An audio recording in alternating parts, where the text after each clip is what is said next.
She still made 2 cups. Every morning, 5 of the clock. The kitchen still dark. The house still quiet. Her hands still moving through the same motions they had moved through for 40 years. Kettle on. 2 mugs from the shelf. The blue one with the chipped handle that Gerald had dropped twice and refused to throw away. And her own plain white. Unremarkable. She would pour. Both cups, set them side by side on the counter, and then she would remember. She would pick up the blue one, carry it to the sink, pour it slowly down the drain, watch the steam rise and disappear, and start her day. That was the thing nobody saw. Not her daughter in Nashville who called every Sunday, not her son in Portland who sent fruit baskets on holidays. Not the women at church who hugged her a little longer than usual and said she was doing so well, so remarkably well. None of them saw the blue mug going down the drain every single morning. None of them knew that was the moment the day began to cost her something. Miriam Holloway had lived in the same house in Clarksville, Tennessee for 38 years. She had raised 3 children in those rooms, painted the kitchen twice, buried a dog in the backyard, planted a garden that had seen drought and flood and one particularly bad summer where nothing grew at all. She had sat at that kitchen table through homework and heartbreaks, and one very long night when her youngest called from a hospital 2 states away, and she had talked him through it calm and steady until the sun came up. She was 67 years old, and she had never once in those 67 years allowed herself to fall apart. Not when her mother died. Not when the miscarriage happened between her 2nd and 3rd child. The one nobody talked about. Not when Gerald's diagnosis came back the way it did. 3 years ago, on a Tuesday afternoon in a doctor's office that smelled like hand sanitizer and old carpet. Not even at the funeral. When the pastor said Gerald's name and her youngest started crying, so hard his shoulders shook, and Miriam had put her hand on his back and felt him steady beneath her palm. She had not cried at her husband's funeral. People said it was strength. Miriam had never corrected them. Gerald Holloway had been many things. A quiet man, a man who whistled while he did the dishes and never learned to whistle a recognizable tune. A man who read the same 3 books over and over because he said good books deserved more than one visit.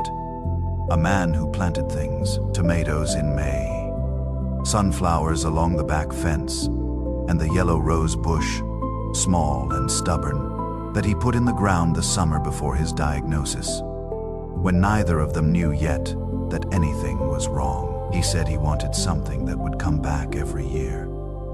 Miriam had not understood that then. She understood it differently now. They had been married 41 years when he died, and in those 41 years she had never gone more than 2 days without hearing his voice, without the particular sound of him moving through the house. Footsteps she could identify in the dark, the way he cleared his throat before he said something he thought was important, the way the mattress shifted when he turned over at 3 in the morning. These were not grand things. They were not the things anyone put in a eulogy, but they were the things that made a house feel lived in. And now the house was so quiet that sometimes she would turn on the television just to have a voice in the room, not to watch. Just to have the sound of another human being saying something, anything. Words she did not even listen to, just the shape of them. The comfort of knowing the air was not entirely empty. 2 years had passed since the funeral. 26 months. People had stopped asking how she was doing in the way they meant it. Not because they stopped caring, but because she had answered so consistently and so convincingly that there was nothing left to ask. She was fine. She was managing. She was staying busy. She was always staying busy. The week after Gerald died, Miriam reorganized the pantry, alphabetically, then by size, then by expiration date. The week after that, she repainted the hallway, a color almost identical to the one already there. Her daughter Diane had stood in the hallway with a paintbrush in her hand and said, "Mom, I can barely tell the difference." And Miriam had said, "I can." She signed up to volunteer at the church on Tuesdays and Thursdays. Then she added Saturday mornings. Then Wednesday evenings for the senior meals program. She drove the neighbors' kids to school when their parents had early shifts. She organized the church rummage sale 3 months in a row. She sent birthday cards to people she barely knew because she had found a box of blank cards in the back of a closet, and it seemed wrong to let them go to waste. She was busy every hour that she could manage to be busy. And if you had asked her why, she would have said she was being useful. She would have said idle hands. She would have said Gerald would have wanted her to stay involved. She would have believed every word of it. What she would not have said, what she did not have words for yet, was the truth underneath all of it. Which was this: when she stopped moving, she could feel it. The size of his absence, the actual dimensions of it, the way it took up space in every room, not like a presence, like a pressure, like the silence after a very loud sound when your ears are still ringing and you do not yet know if the sound is over or just pausing. That was what waited for her when she sat still, and so she did not sit still. Her daughter Diane called every Sunday at 2 o'clock. Without fail, Miriam appreciated this. She genuinely did. Diane had her father's consistency, his particular kind of loyalty that showed up not in grand gestures, but in the small, reliable ones. 2 o'clock every Sunday. You could set a watch by it. They would talk for 20 minutes, sometimes 30. Diane would tell her about the grandchildren, about work, about a show she was watching or a recipe she had tried. Miriam would listen and respond and ask the right questions in the right places. She was good at conversations. She had always been good at them. But there was something that never came up. Diane never asked, "Mom, what do you want?" Not what do you need?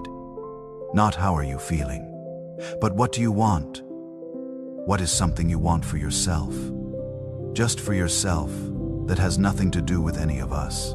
No one asked her that. And Miriam had not thought to ask it of herself either. Not in any serious way. Not in any way that expected an honest answer. She was 67 years old and she was not entirely sure she knew. There was a box in the back of her closet. She had put it there 8 months after Gerald died, when she finally went through his side of the bedroom. His clothes she had given away slowly, a few things at a time, because all at once felt like too much. But the other things, the small accumulated things of a life, those she had put in a box, a watch that needed a new battery, a pocket knife he had carried since his 20s, 3 fishing lures still in their packaging because he had bought them the season before he got too sick to go. A photograph of the 2 of them from 1987, standing outside a cabin in the Smokies, both of them younger than their own children were now. And the letter. Gerald had given it to Diane before he died. He had told her in that quiet way he had of telling people things, to give it to her mother when she was ready. Diane had given it to Miriam 3 days after the funeral. She had pressed it into Miriam's hand in the kitchen, not making a ceremony of it, just placing it there and squeezing her fingers for a moment before letting go. Miriam had looked at it, at the envelope, at her name in Gerald's handwriting, unsteady now in those last months, but still unmistakably his. She had put it in the box. The box went into the closet. She had told herself she would open it when she was ready. What she meant was she would open it when she could survive it. 2 years later, she was not sure that day had come. She was not sure she was any closer to ready than she had been standing in her kitchen with the smell of the funeral flowers still in every room. The women at church knew she was struggling, in the way that women of a certain age and a certain faith know things about each other without being told. They saw it in the way Miriam moved, efficient, purposeful, never pausing, like a woman who knew that if she stood still long enough, she might have to feel something she was not prepared to feel in public. They had prayed for her, quietly, without making a production of it, the way you pray for someone when you understand that what they are carrying is heavier than they are letting on.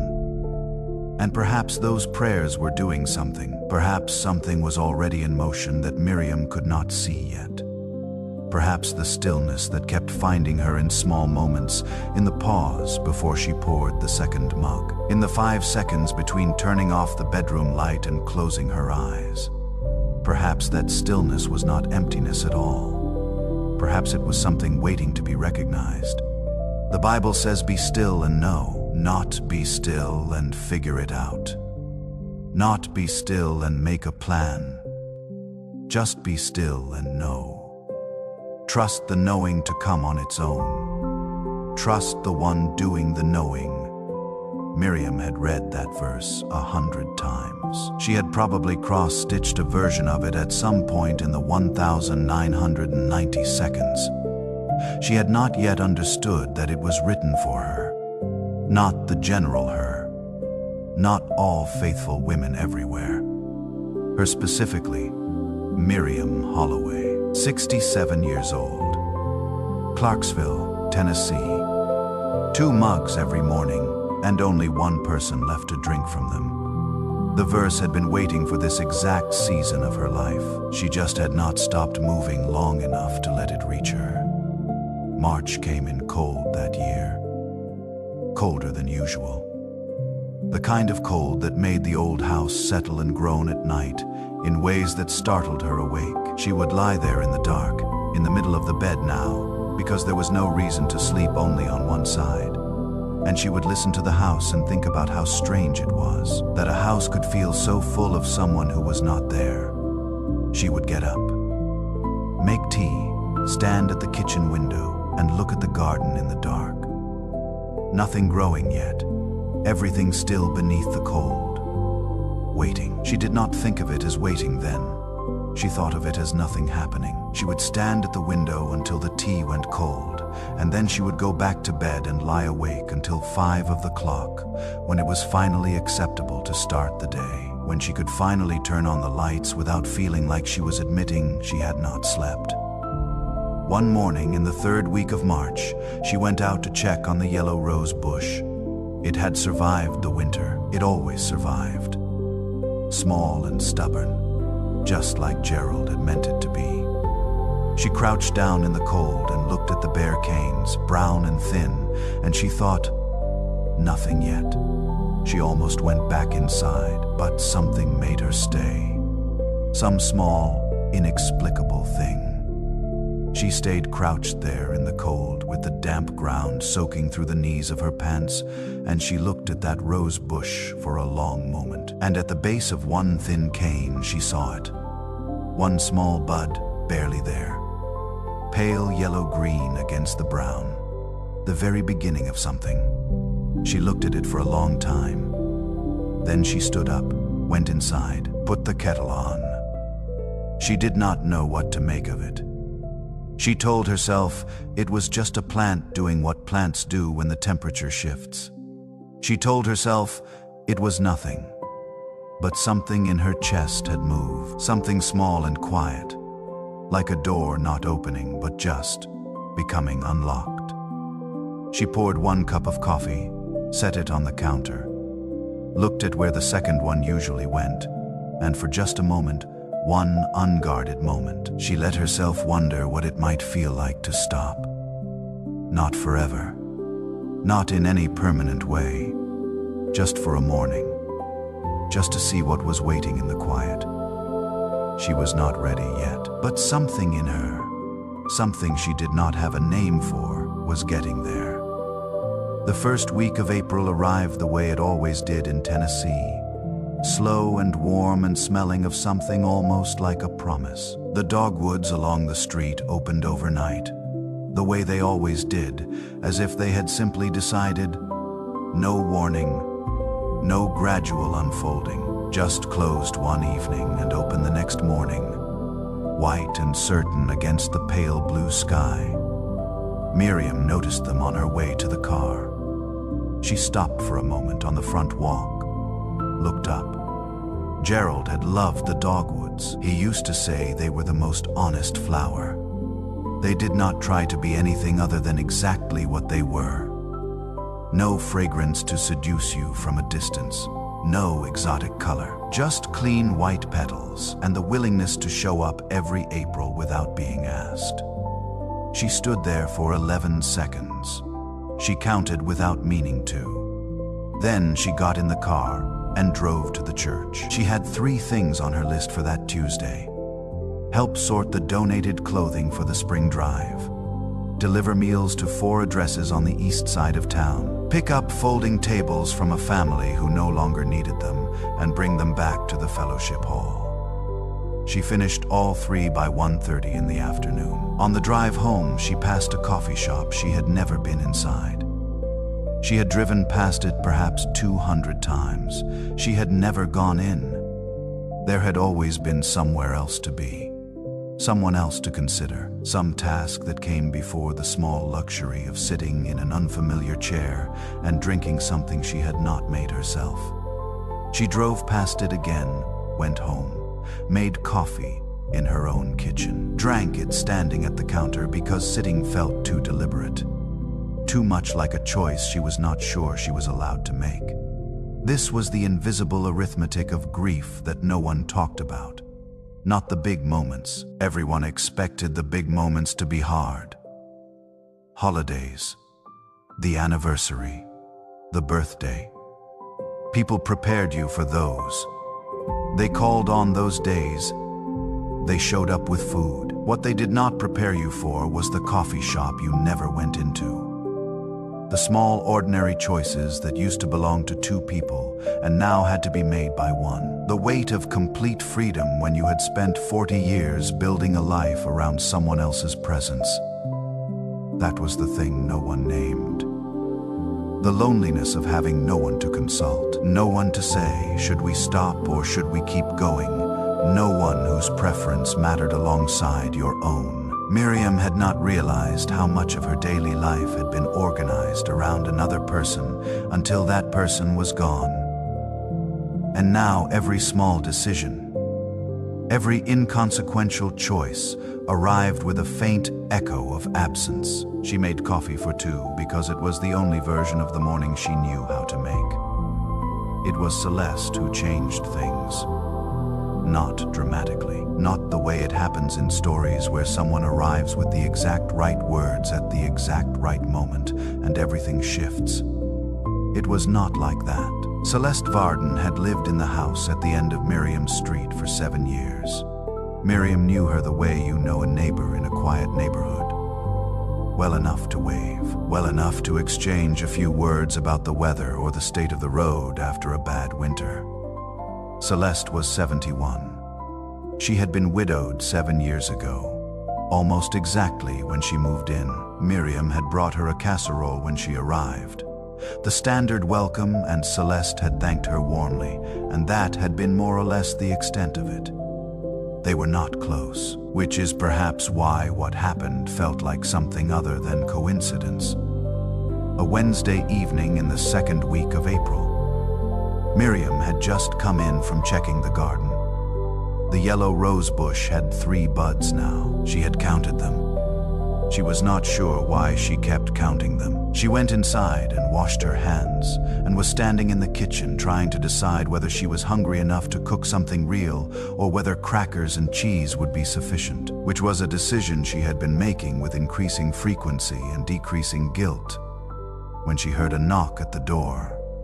Celeste was standing on the porch with a loaf of bread wrapped in a dish towel, still warm. She had been baking, she said. Made too much. Wondered if Miriam wanted some.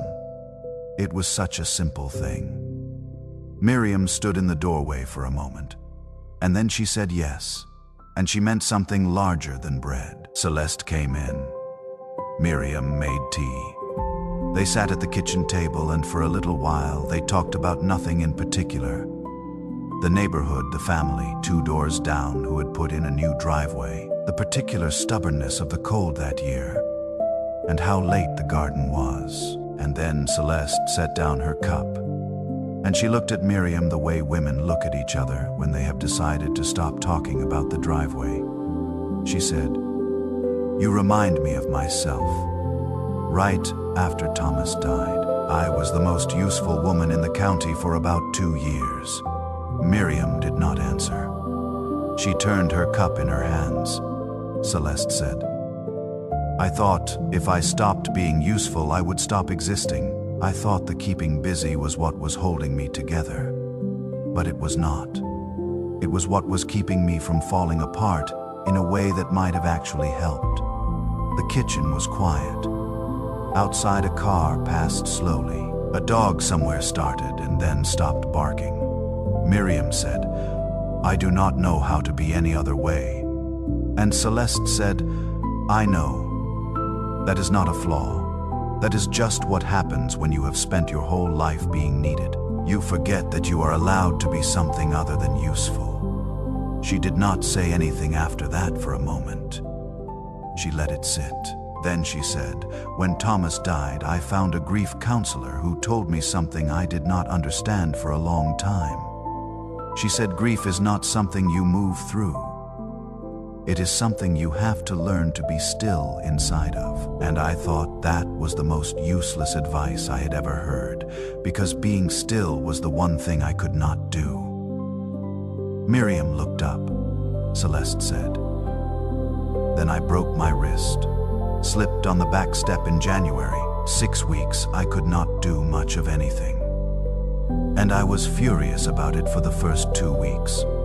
Just furious. And then something happened. The 3rd week, I was sitting in the chair by the window because that was all I could do. Just sit there, and I started to pray. Not the quick prayers. The ones I said before meals or before bed. The long kind. The kind where you actually wait for something to come back." She paused. I heard things in that quiet that I had been too busy to hear for years. I do not mean that in a vague way. I mean, I felt God in that room with me in a way I had not in a very long time.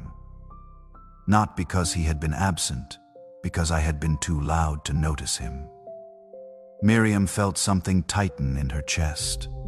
Not painfully, the way something tightens when it recognizes itself. Celeste picked up her tea again, drank, set it down. She was not pushing. She was not prescribing. She had just said what was true, and now she was drinking her tea, and it was up to Miriam to do with it what she would. They talked for another hour about other things. Celeste left a little before 9. Miriam walked her to the door and stood on the porch for a moment after watching her go down the street, her shape small and unhurried under the streetlight. Miriam went inside, washed the cups, turned off the kitchen light, and stood in the dark hallway for a long time. That night, she could not sleep. Not the ordinary insomnia of the past 2 years. The lying still and waiting, the watching the ceiling. This was different. She was awake in a purposeful way, as if something in her had been activated and was not ready to quiet down. She thought about what Celeste had said. The long prayers. The kind where you wait. She thought about the last time she had prayed that way, genuinely, without a list. Without the quiet, efficient prayers she said out of habit, the ones that were more like memos than conversations. She tried to remember when prayer had last felt like something she was doing rather than something she was completing. She got up at 2 in the morning and sat in Gerald's chair in the living room. She had not sat in it since he died. She had considered moving it, covering it, replacing it with something that did not carry the specific shape of him. But she had not. It was still there. In the same corner, still angled toward the window the way he liked, because he said he wanted to see the weather coming. She sat in it now. It was strange. And it was not strange. It smelled faintly like him still, or maybe that was her memory manufacturing something she needed. She could not be certain, and she decided it did not matter. She sat in the dark and she prayed. Not a list, not a memo. She just talked, the way you talk to someone you have known for so long that you have stopped being careful with your words. She told God she was tired. She told him she did not know what she was doing anymore. She told him she had been very busy and she suspected he had noticed that. She told him she missed Gerald in a way that did not seem to be getting smaller, only quieter, which was not the same thing. She sat there for a long time. The house settled around her. The refrigerator hummed. A car passed outside and the headlights moved slowly across the ceiling and were gone. She did not hear a voice. She did not see anything. There was no dramatic moment, but something in the room felt less empty than it had in a long time. Something in her chest felt less braced, like a hand that had been gripping something too tightly and had not known it until the grip, very slightly, began to ease. She fell asleep in Gerald's chair. She slept until 6:30. She had not slept past 5 in 2 years. In the morning, she called Diane, not at 2 o'clock on Sunday. On a Thursday at 8 in the morning, which was unusual enough that Diane answered on the first ring with a note of alarm in her voice. Miriam said, "I am fine. I just wanted to talk." They talked for an hour, not about the grandchildren, not about logistics. Miriam told Diane about Celeste, about the bread in the conversation and the chair. She did not tell her about the letter in the closet. She was not ready for that, but she told her more than she had told anyone in 2 years. Diane was quiet for a moment after Miriam finished. Then she said, "Mom, I did not know you were struggling like this. I thought you were doing well," Miriam said. "I know. I am good at that." Another silence. Diane said, "What can I do?" And Miriam, for the first time and she could not say how long, told the truth.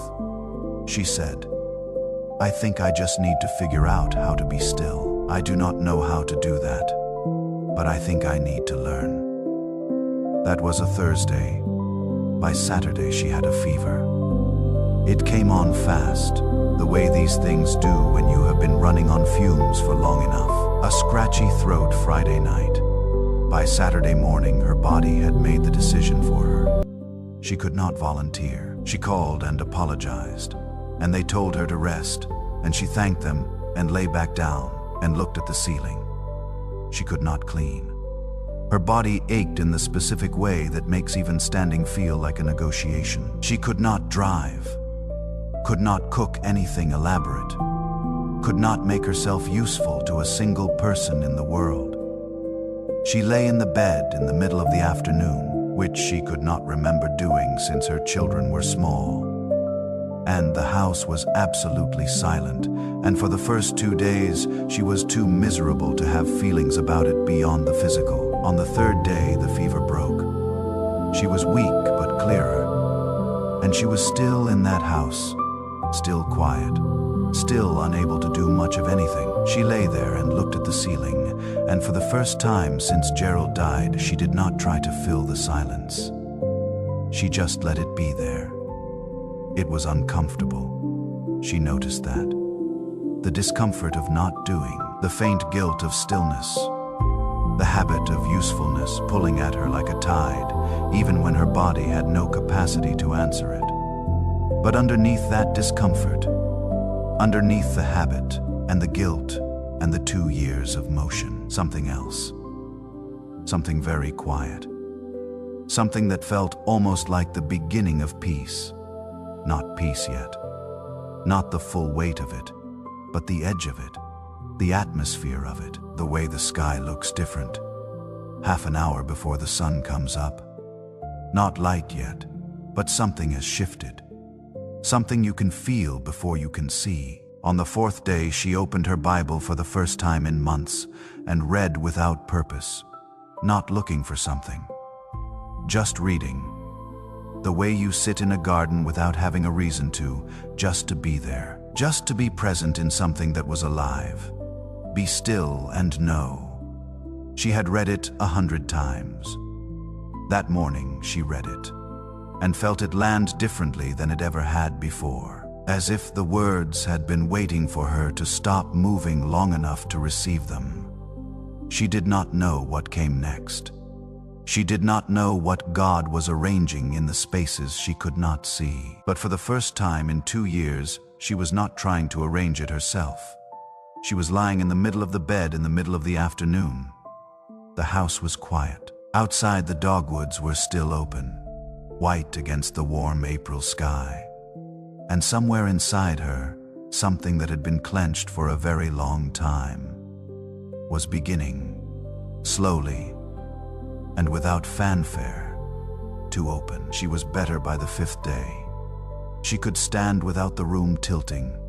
She could drink tea without it tasting like nothing. She walked to the kitchen window in the early morning and looked out at the garden and felt something she did not immediately have a name for.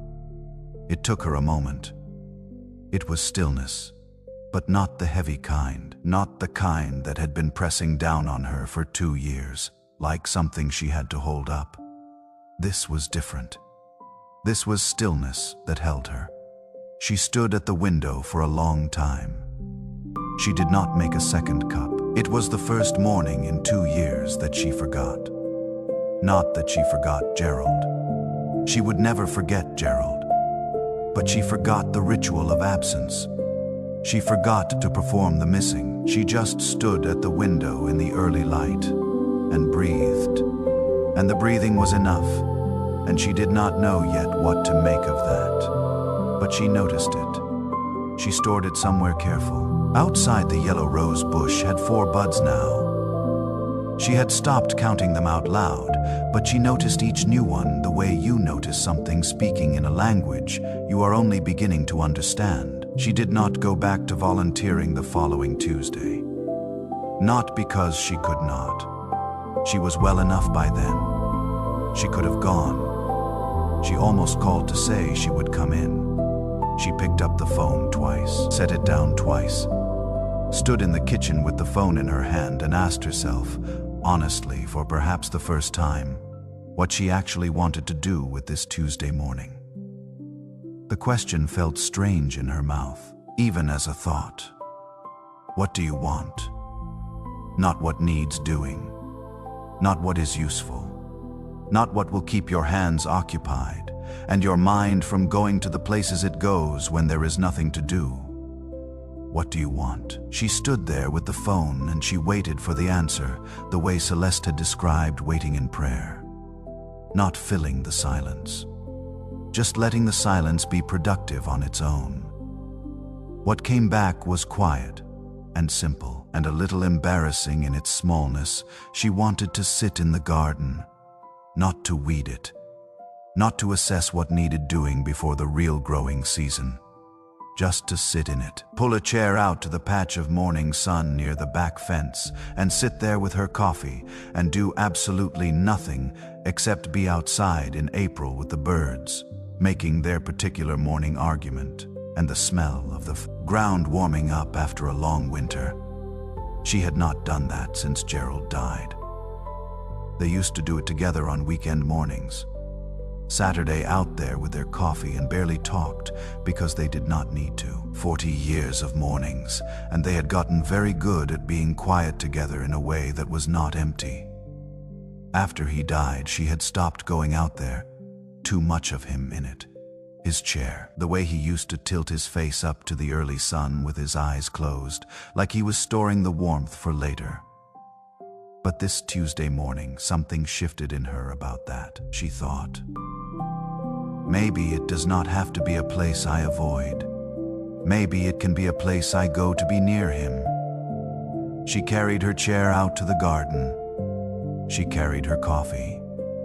She sat down in the morning sun. She stayed there for an hour and 20 minutes. She did nothing. and it was one of the most profound hours she had experienced since his death. Not because anything happened, because nothing happened, because she was present in a place she loved without apologizing for the love, or trying to manage it or stay on the productive side of it. She just sat. She just breathed. She let the April morning be an April morning. At some point she closed her eyes, and the sun was warm on her face, and she thought, Gerald used to do this.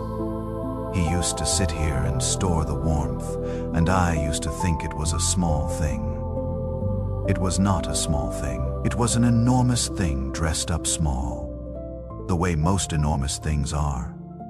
She called Celeste that afternoon, not to report, not to say, look what I did, just to say thank you.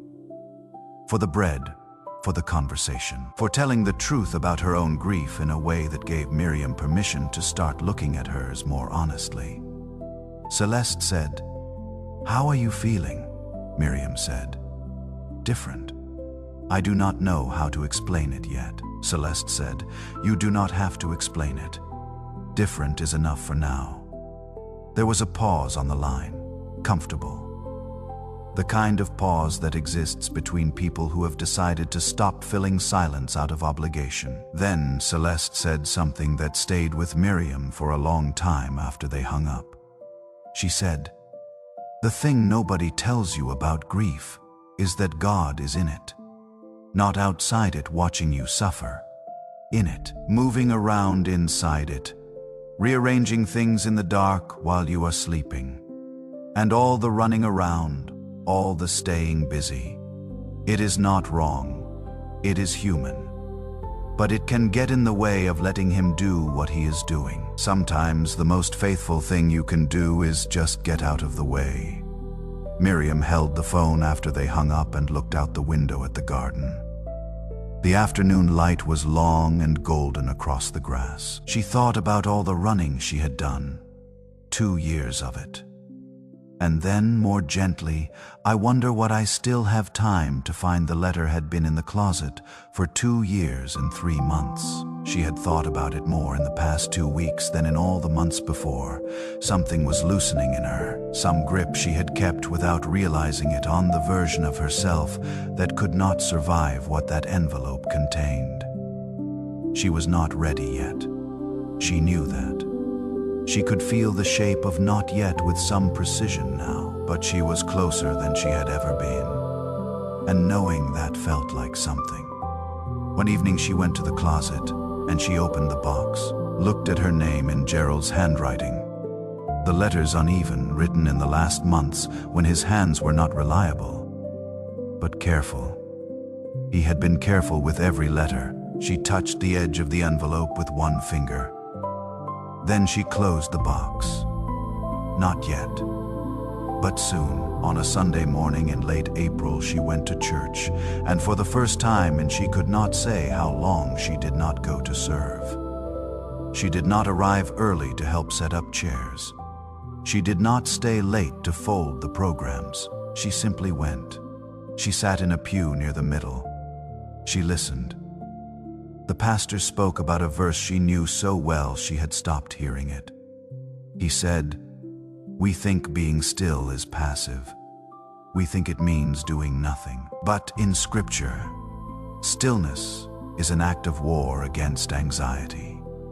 It is the most aggressive thing a fearful heart can do. To be still is to say, I believe something is happening, even though I cannot see it. I trust the hands I cannot watch working." Miriam sat in the pew and felt something move in her chest. The pastor kept talking, but she stayed with that. "I trust the hands I cannot watch working." She thought about the garden, the rose bush Gerald planted 3 years ago with his hands that were already beginning to fail him. He had put that bush in the ground without knowing for certain he would see it bloom. He had trusted something he could not control.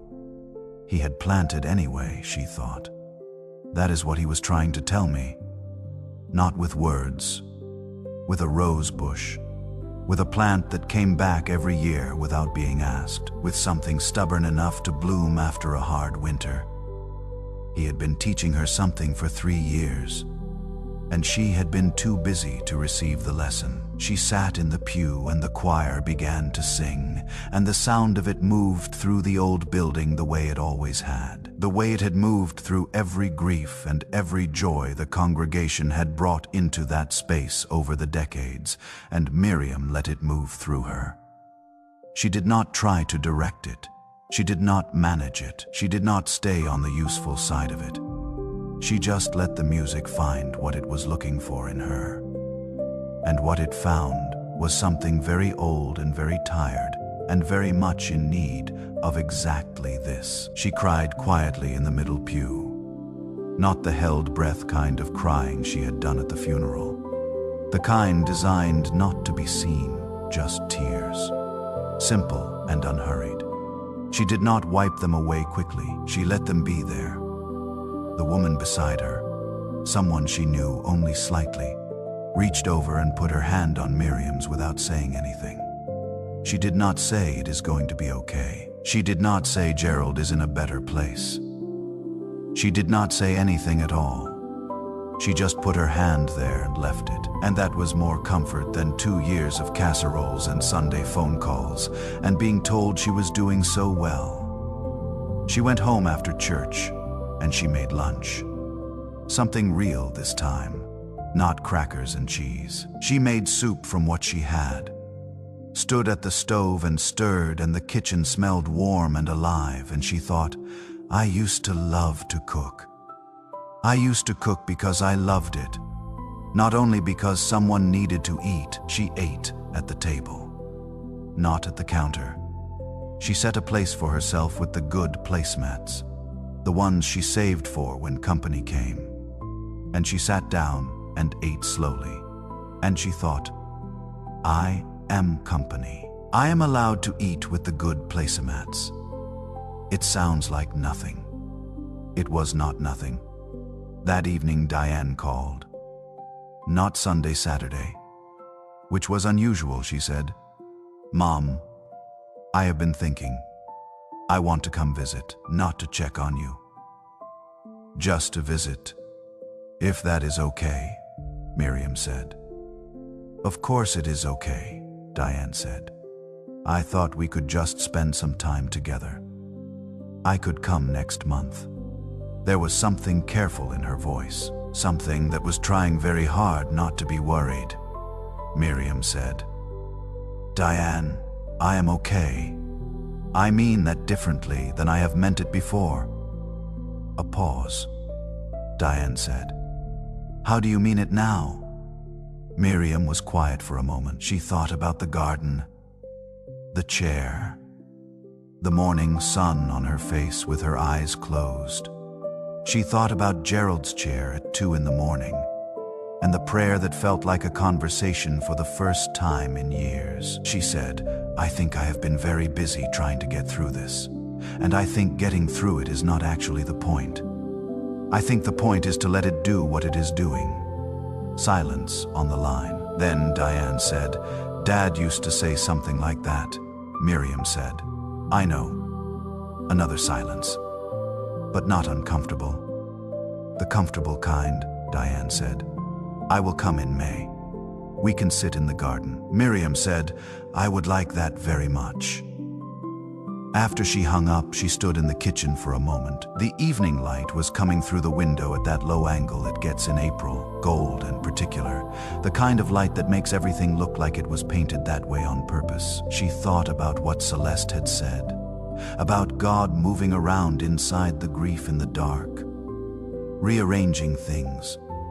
She thought about what the pastor had said, about trusting the hands you cannot watch working. She walked to the closet. She opened it. She took the box down from the shelf. She sat on the edge of the bed. The room was quiet. The evening light came through the curtains in thin lines across the floor. She picked up the envelope, her name in his careful, uneven hand. She thought about the rose bush, the way it came back every April without being asked. Not because the winter had been kind, but because something in it knew how to wait. She held the envelope with both hands. She did not open it yet. but she held it. For the first time in 2 years and 3 months, she held it without putting it back. The house settled around her. The light through the curtains went gold and then soft.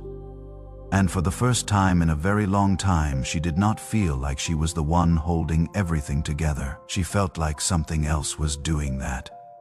She let the quiet be what it was, and she let it hold her.